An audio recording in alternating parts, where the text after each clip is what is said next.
Okay, so it's time for my midweek reading vlog for the first week of June 2020, and so let's get right into it. The first book that I read in the month of June 2020 and the first book I read in the first week of June 2020 is this book that I have displayed over here, Harry Potter and the Order of the Phoenix by J.K. Rowling. This is a 766 page, tome and a half young adult fantasy book that I absolutely loved reading. There are books that I've read in the past that are incredibly long, and I have been completely honest every time I review books, and with some of those I've said I wish they'd just chop out the first half or chop out a quarter of the book because it's not needed. Not so with this book. Every single page was definitely needed. There is so much that happens in this book, and that is why it is so long. And I feel that not necessarily does every single thing that occurs in this book, not necessarily is it integral to the book or integral to the series, but it is just so well done that I wouldn't cut anything out of this book at all.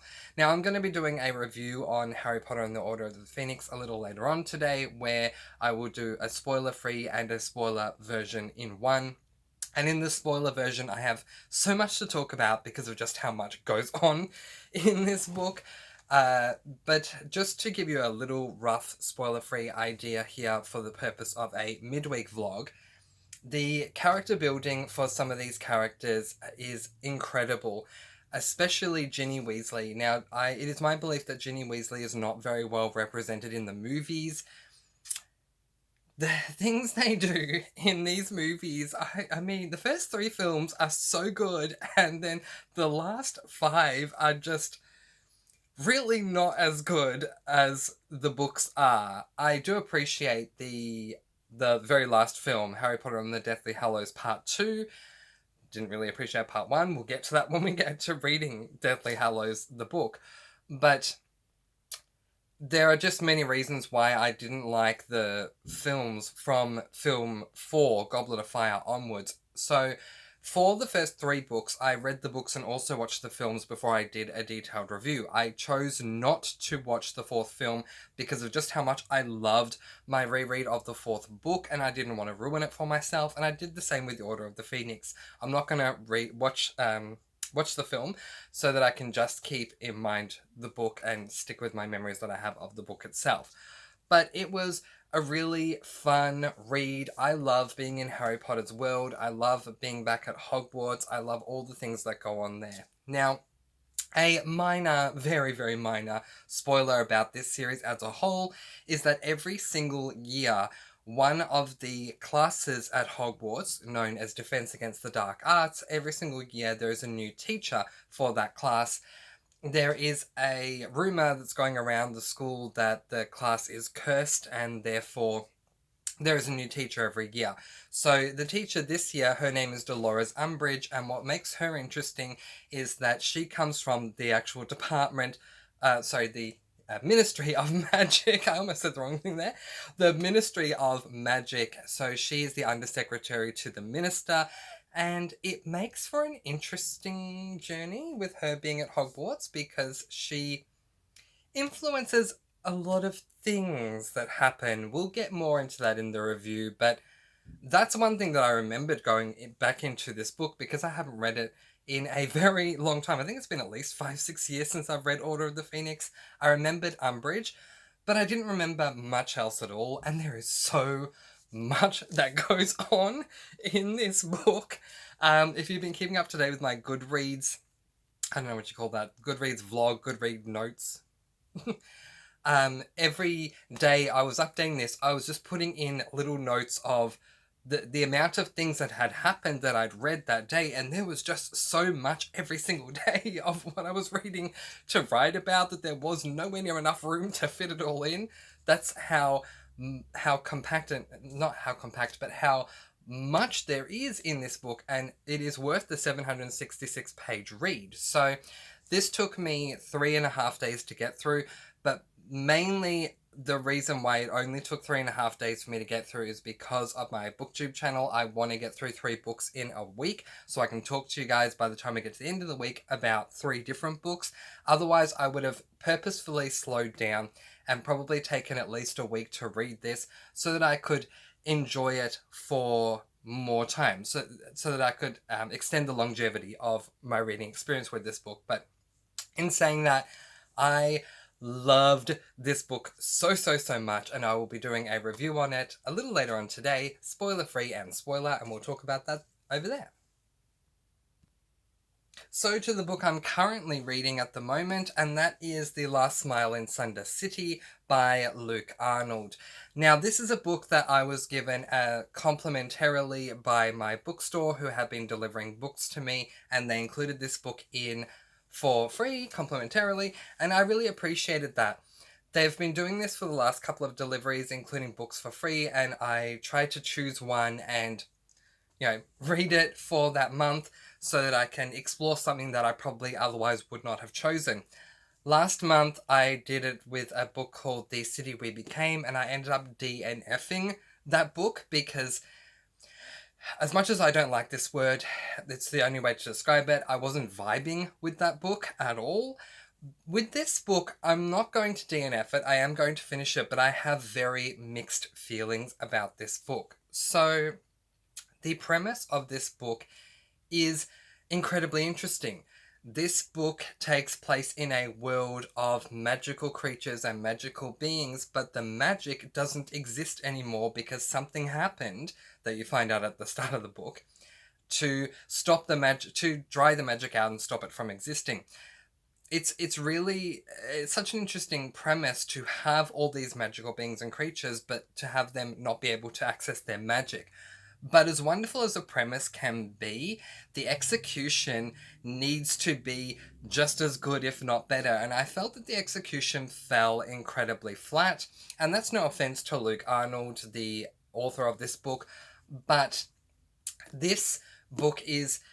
the writing style is really easy to read, and the font of this book makes it really, really easy to read because the font's pretty big.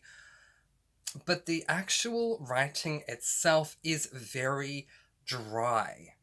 And I've never really been a fan of dry writing. Now, I don't think it's fair to compare any book to Harry Potter, but considering that the only other book that I've read this week was Harry Potter and the Order of the Phoenix, this one up here, there's a massive difference between the two. Harry Potter and the Order of the Phoenix is very colourful and a lot of fun, and there's a lot that's going on that keeps you entertained from start to end, where this book, being as dry as it is, it's really hard to not get distracted from what's going on in this book. Now, this book follows the protagonist, Fetch Phillips, who is... I would call him a detective. We're trying to work out as we go along the way more about his backstory, which I'm really not interested in his backstory, to be honest, but for where he is right now that the magic has dried out and run out, he is a detective that assists magical creatures or beings with certain tasks that he needs them to do. However, I just don't feel that this book was executed well at all.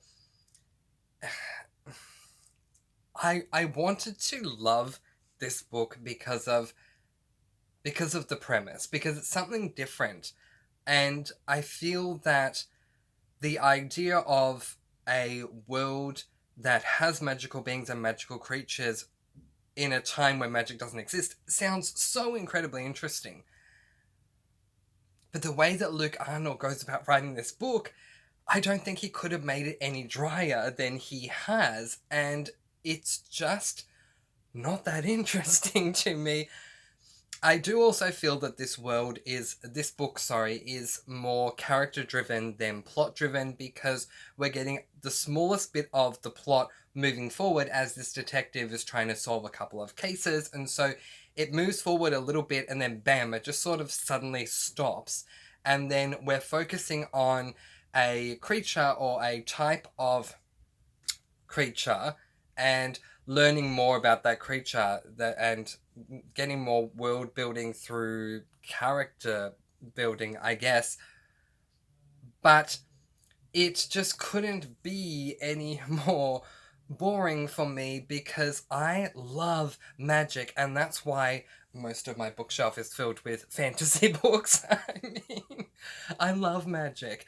So to have the character building be about elves and vampires and wizards and other types of creatures who don't have magic and how they're surviving without magic, it's just not that interesting to me, and I wish it was. I also wish that the premise of this book, not the premise, I wish that the case that the detective was working on was a case to bring back magic, and I thought that's what it was going to be. I thought that he was going to go and investigate why we no longer have magic and how to get it back, but we learn why they don't have magic so early on, and the cases aren't about bringing back the magic, they're about other things. And so again, that doesn't really interest me. But anyway, I am not going to DNF this book. I will definitely get through it by the end of today, which is part of the reason why I'm not DNFing it, because I just want to finish it. There are some tiny pros in this book, but unless it really picks up some kind of momentum and we have a really good ending to this book, I think I'm probably going to end up giving it 2 stars. We'll see how we go. So the final book that I'm going to be reading in week 1 of June 2020 is this book, Six of Crows by Leigh Bardugo. This book is a YA fantasy and has been spoken about by many people on BookTube.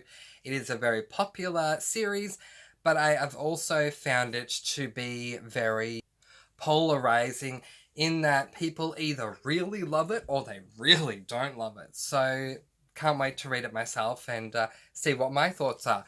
I did a little bit more research into, well, not necessarily into this book, but I was doing some research on other things, and then I came to find out, quite by accident, that 2 of the characters in this book are part of the LGBTIQ plus community, which I really appreciate because the LGBTIQ plus books are majorly underrepresented on this channel, and I feel that I owe this channel some more LGBTIQ plus representation. I think the only book that I've read that was LGBTIQ plus was Carry On by Rainbow Rowell, which was, the romance in that book was really good.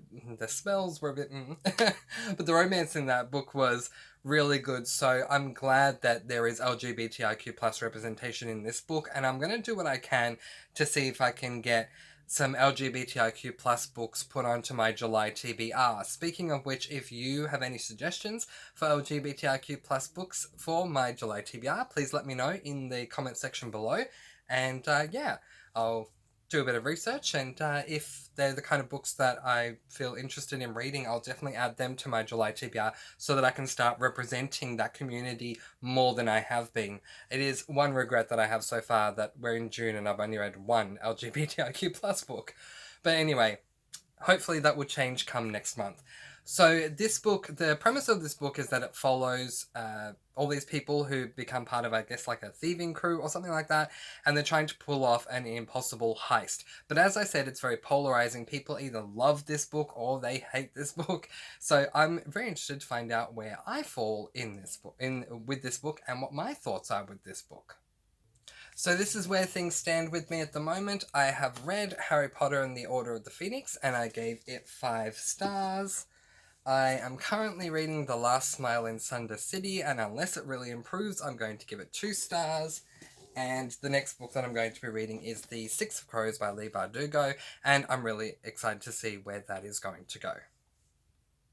So in the time that we have left, I just wanted to celebrate something that you've seen in the background of this video, but I haven't spoken about yet, and that is my bookshelf.